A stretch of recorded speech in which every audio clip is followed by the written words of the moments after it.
Strange discovery made by a boy looking for arrowheads gives this Missouri town an absorbing mystery to ponder. Stillville, Missouri, June 11th, 1933.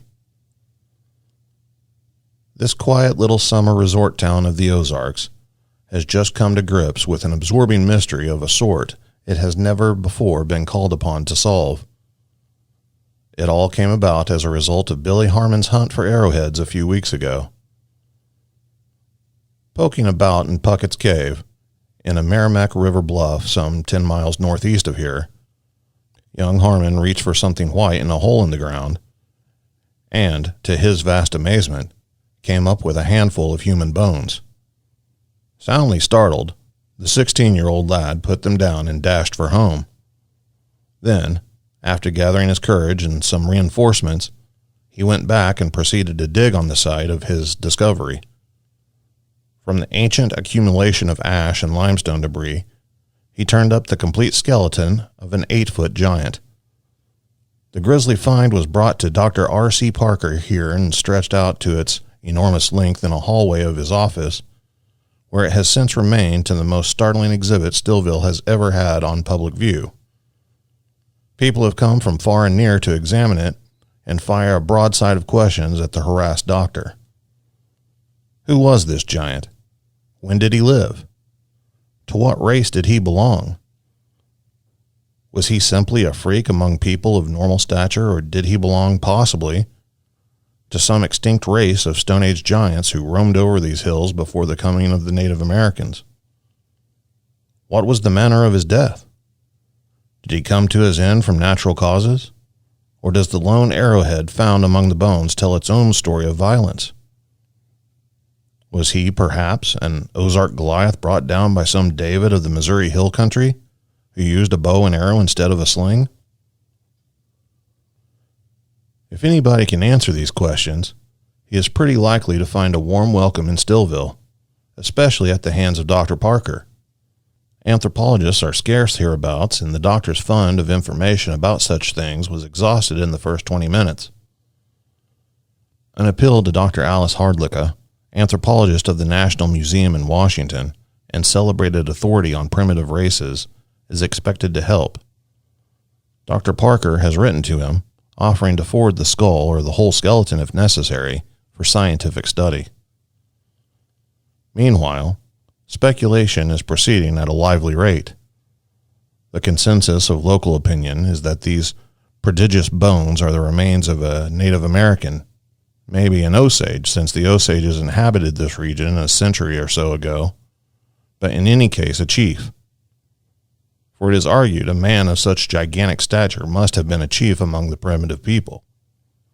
The skeleton itself is 7.5 feet long, without the cartilage layers that once separated the vertebrae and with some of the bones of the feet missing.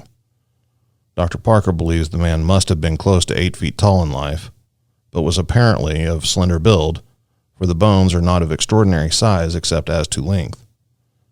His slenderness, too, must have been accentuated in appearance, at least by the extremely small size of his head.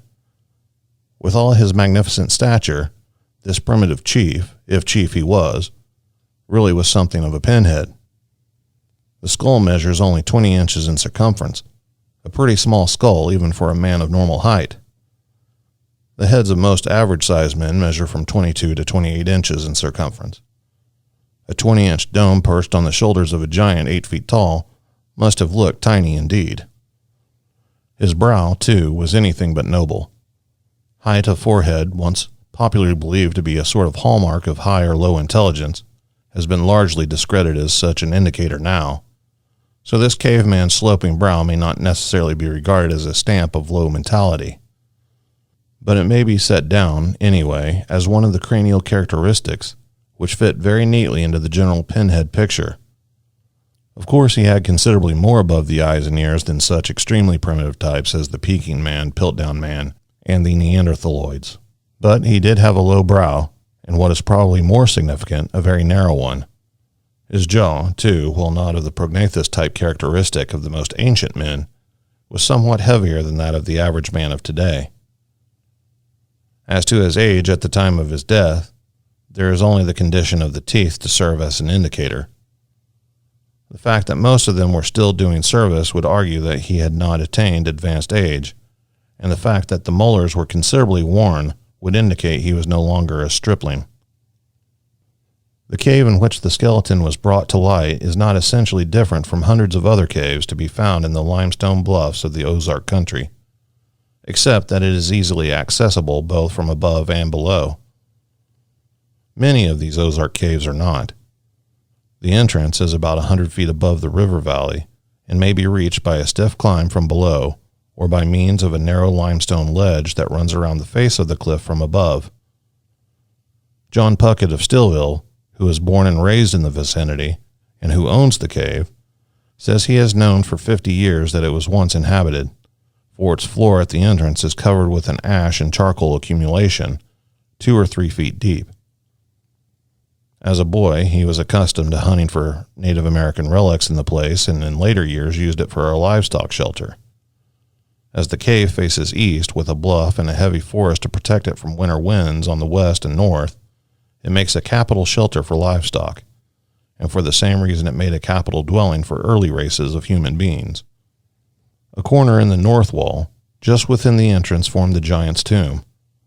The body apparently had been placed in a kneeling position in a shallow grave, dug in this niche and covered over with about 2 feet of soil and debris scooped up from the floor of the cave. The skull, when found, lay face down. Whether the man inhabited the cave in life or took up his abode there only after death is a question which, like a good many others concerning him, has not been satisfactorily answered. In either case, it is evident that the cave had served as a human dwelling place long before his burial, for mixed with the ash and limestone debris, both above and below the skeleton, were numerous fragments of crude clay pottery, the dish breakage of several generations maybe. Apparently, the cave dwellers did not bother about such housekeeping details as sweeping out broken dishes. There were other things besides pottery fragments in the cave. Whether they were placed there with the body or were merely part of the cave's rubbish with which the grave was filled is problematical. But here is the list. 2 stone awls or drills, 2 to 3 inches long. 3 small bird arrowheads, one of them neatly serrated. 1 larger arrowhead, which might possibly have been the cause of the giant's death. A thin oval piece of polished shell, roughly the size of a quarter. A segment of bone, 1/8 of an inch in diameter and 1/2 an inch long, polished and hollowed out for stringing.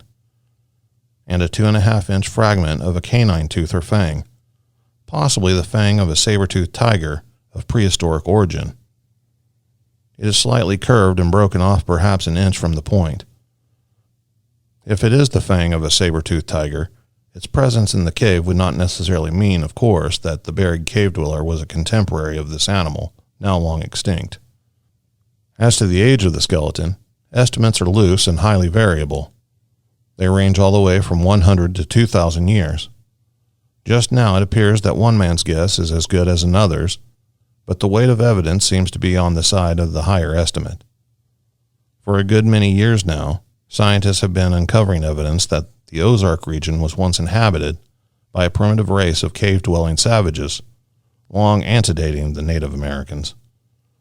They lived in caverns in limestone bluffs, caverns similar to Puckett's Cave, and led what appears to have been a lowly existence. Some 13 years ago, Gerard Folk, field explorer of the Bureau of Ethnology, Smithsonian Institution, spent several months investigating these cave-dweller remains. He visited hundreds of caves and found, in some, evidence of the continuous habitation over a period of 1,000 to 2,000 years, his estimate being based principally on the depth of ash accumulation from campfires. One of his most astonishing discoveries was evidence that these aborigines were cannibals, for along with the bones of animals, which they had used for food, he found also human bones, which had been cracked for the extraction of the marrow they contained. These people, he believed, lived at least 1,000 years ago. Reason appears, therefore, for belief that the giant of Puckett's Cave may have been one of these prehistoric bluff dwellers.